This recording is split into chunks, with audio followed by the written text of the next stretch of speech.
Les Africains doivent arrêter d'être naïfs et c'est très urgent.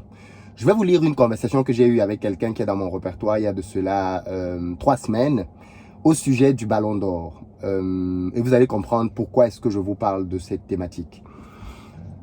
Vous savez, dans les stories, les gens mettent des photos, des textes, ainsi de suite, parfois des vidéos. Et lui, il avait mis une photo de Benzema dans laquelle il avait dit « Ballon d'Or 2022, Karim Benzema, KB9 ». C'est quelqu'un qui est au pays, qui vit au pays, qui est cadre là-bas, qui a un bon job.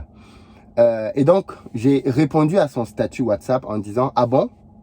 Emané, point d'interrogation. Je ne comprends pas les Africains qui soutiennent Benzema devant Mané. » Et là, il me répond en disant « On soutient le talent, pas la couleur de peau. » Waouh, quel argument. Ensuite, il continue. « Il y a eu l'année de Mané et Salah, mais ils ont donné à Messi. » Deuxième argument. Et il dit troisièmement « Mais cette année, c'est pour Benzema. » Voilà les 3 messages qu'il m'envoie en réponse. Qu'est-ce que vous pensez de ces réponses? Dites-moi dans les commentaires maintenant. Avant d'écouter ma réponse, dites-moi si vous pensez qu'il a raison. Il me dit « On soutient le talent, pas la couleur de peau. » Il y a eu l'année de Mané et de Salah, mais ils ont donné à Messi.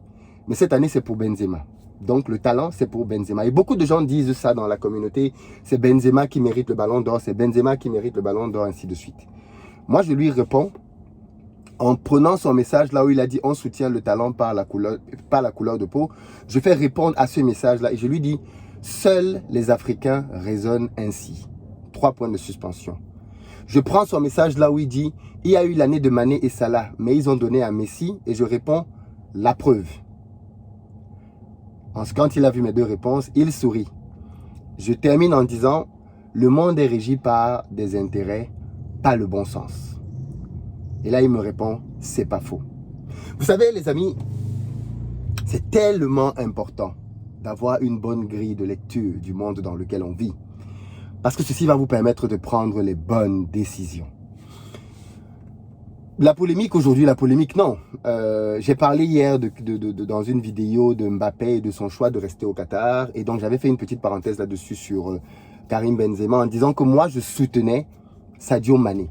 Et cette petite parenthèse-là a généré beaucoup de commentaires de personnes qui disaient « Mais non, Sadio Mané ne mérite pas, Karim Benzema a fait une meilleure saison, ainsi de suite. » Je vais vous répondre la même chose. C'est très naïf de penser que le ballon d'or est décerné au meilleur joueur.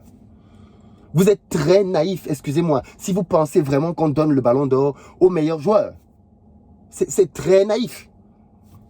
Je peux prendre des cas de figure dans lesquels je vous montre, avec preuve à l'appui, qu'à plusieurs reprises, on n'a pas donné le ballon d'or au meilleur joueur. Et je vais prendre pour ça quelqu'un qu'on connaît tous, Samuel Eto'o. Vous savez que Samuel Eto'o n'a jamais été ballon d'or, n'est-ce pas? Est-ce que vous savez que Samuel Eto'o, malgré tous ses talents, malgré toutes ses statistiques, n'a jamais été même, je vais même parler, il n'a même pas été dans le podium du Ballon d'Or. C'est-à-dire, il n'a jamais été ni premier, ni deuxième, ni troisième. Vous trouvez ça normal? Alors, peut-être que vous ignorez ou vous avez oublié le palmarès de Samuel Eto'o. Mais il y a eu des saisons là où Samuel Eto'o il a gagné 5 titres. 5 titres. Championnat, coupe, Champions League, coupe d'Afrique. Bref, il a cumulé tous les trophées en étant meilleur buteur à peu près partout. Et décisif même jusqu'en finale. On ne lui a pas donné le ballon d'or. Non, on ne lui a pas donné le ballon d'or. On a donné le ballon d'or soit à Messi ces années-là, soit plutôt à, comment je l'appelle, à Cannavaro. On est venu dire, on a osé dire que Cannavaro a fait une bonne Coupe du Monde. Il fallait que le ballon d'or vienne de l'équipe championne du monde.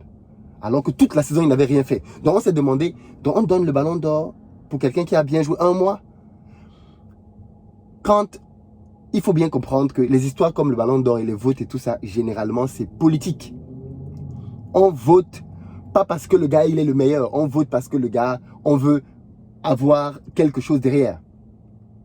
On est en train de pousser aujourd'hui Kylian Mbappé. Je ne dis pas que Kylian Mbappé, c'est pas un bon joueur, c'est un bon joueur de football. Mais on veut nous faire croire que Kylian Mbappé est ce qu'il n'est pas. Je suis désolé, Kylian Mbappé a 23 ans. Mais vous l'avez peut-être oublié. À 23 ans, Messi avait 2 ballons d'or. Cristiano Ronaldo avait 1 ballon d'or déjà. En 2008-2009, Cristiano Ronaldo, parce qu'on parle des statistiques de Mbappé aujourd'hui, mais revenez en fait et regardez les faits. À son âge, D'autres joueurs avaient déjà passé des lignes qu'il n'a pas franchies. Michael Owen était ballon d'or à 21 ans. Ronaldo, le Brésilien qu'on aime tous, était ballon d'or à 21 ans. Attention les amis. Il ne faut pas tomber dans la manipulation médiatique dans laquelle on veut pousser quelqu'un, on veut le mettre devant. C'est bien pour lui, c'est bien pour sa famille, c'est très bien. Je veux dire, c'est un bon joueur de football.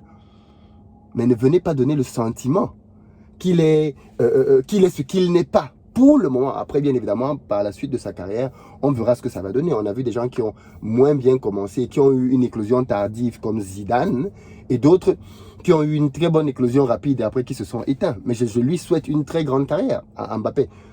Mais je dis juste que je ne tombe pas dans la manipulation qui consiste à nous faire croire que Mbappé est ce qu'il n'est pas. Non, c'est un bon joueur de foot, mais je suis désolé, mais même Neymar à 23 ans, allez revoir ce que Neymar faisait à 22-23 ans.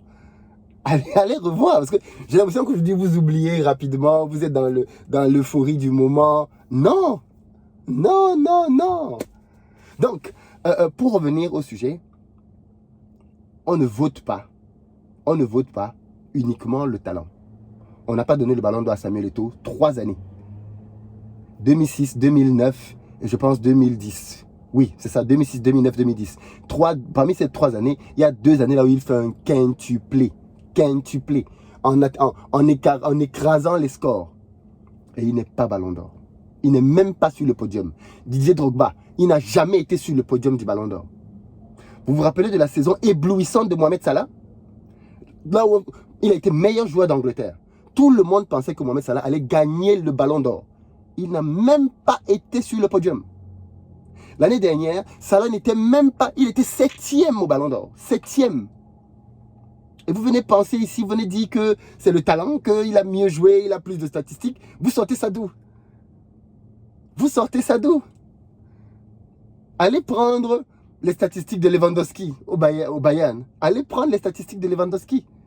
Parce que comme on est en France, on est sous la coupole française, donc on entend la publicité, la propagande même parfois française autour des joueurs français. Mais je vous rappelle que même dans ce pays, vous vous rappelez de l'épisode de Ribéry? Ribéry a perdu le ballon d'or et il en veut jusqu'aujourd'hui aux médias français. Parce qu'il n'avait pas été soutenu par la France et par sa fédération. Cette année-là, Ribéry a tout gagné. Tout. Il était le leader de l'équipe du Bayern qui avait tout gagné. Ribéry a-t-il eu le ballon d'or? Non. Donc, à un moment donné, il faut arrêter avec vos histoires de c'est le meilleur, on donne au meilleur, on donne au talent, ce n'est pas la couleur de peau. C'est naïf de penser ça. Excusez-moi de dire ça, mais je pense que c'est naïf de penser ça. Dans notre monde aujourd'hui, les gens prennent des décisions sur la base de leurs intérêts. C'est tout. Pas sur la base de la logique ou du bon sens. Non. Si c'était le cas, il y a plein de choses qui n'auraient pas lieu. Il y a plein de guerres qui n'auraient pas lieu. Il y a plein de choses qui ne se feraient pas. Mais ce n'est pas le cas. Les gens prennent des décisions sur la base des intérêts. C'est simple. Si tel élément favorise leurs intérêts, ils vont le prendre. Et en tant qu'entrepreneur, c'est important de comprendre ça. Plusieurs personnes m'ont dit, oui, mais Philippe, tu ne parles plus que de business exclusivement. Et je pense qu'il est important, une fois de plus, que je clarifie ça parce qu'il y a beaucoup de nouvelles personnes qui ont rejoint la chaîne. Je veux dire 2 choses. La première, c'est qu'un entrepreneur, un bon entrepreneur, ce n'est pas que quelqu'un qui gagne de l'argent. Vous savez, je l'ai toujours dit ici, le but, ce n'est pas que cette chaîne vous aide à gagner de l'argent. Le but est que cette chaîne vous aide à devenir quelqu'un qui, avec l'argent, va faire quelque chose de pertinent. Il y a beaucoup de gens qui ont de l'argent sur notre continent et qui font des choses horribles avec.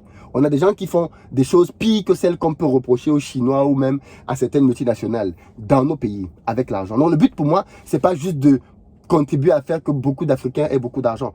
Parce qu'avec ça, excusez-moi, mais on peut avoir des gens qui ont beaucoup d'argent et ils commencent à faire même le porte-à-porte au pays. D'ailleurs, certains ont de l'argent et ils le font déjà. Donc, le but ici, je le rappelle, c'est de bâtir une communauté forte. Donc, si j'estime qu'une thématique peut édifier un entrepreneur, parce que le moyen m'a édifié, si j'estime qu'une thématique mérite pour l'entrepreneur, qu'il en prenne conscience et qu'il prenne position par rapport à ça, eh bien, j'en parle.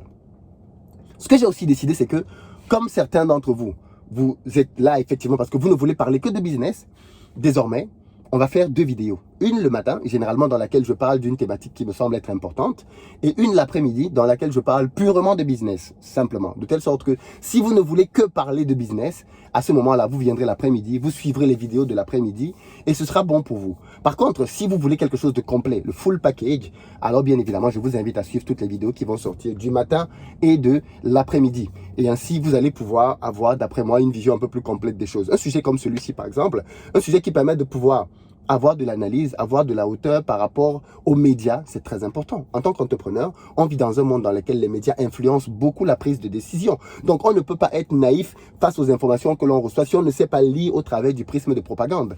Est-ce que tu es en train de faire de la propagande? Est-ce que l'information mériterait d'être accueillie telle qu'elle? Quelle est son intention? Quel est son intérêt? Ainsi de suite. Et ça fait qu'on ait une communauté moins naïve et qui filtre les informations qu'elle reçoit et qui a la maturité pour pouvoir juger de la pertinence de celle-ci et prendre les bonnes décisions. C'est un sujet important pour un entrepreneur. On peut l'illustrer au travers du football, on peut l'illustrer au travers de la guerre au Mali, on peut l'illustrer au travers de la guerre en Ukraine, on peut l'illustrer au travers du franc CFA et d'autres choses. Mais ce qui est important derrière, c'est la leçon que l'entrepreneur doit retenir. Et moi, ce que je voulais que vous reteniez aujourd'hui, c'est que le monde n'est pas régi par la logique ou le bon sens.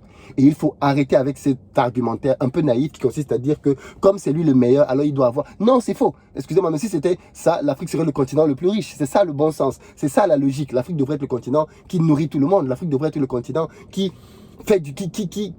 farote tout le monde. Tellement l'Afrique est plus riche en potentiel naturel et en ressources que tout le reste de la planète. Mais ce n'est pas le cas. Prouvant bien que la logique n'est pas toujours celle qui est suivie.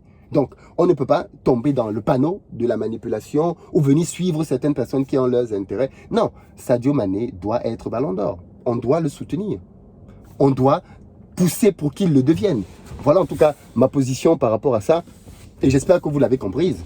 Et que maintenant, on sera beaucoup plus nombreux à suivre, à soutenir Sadio Mané pour la fin de saison, parce qu'il le mérite largement, il le mérite. Et puis je ferai une autre vidéo d'ailleurs pour ces Africains-là qui sont fans du Real de Madrid, fans du Paris Saint-Germain, fans de XYZ.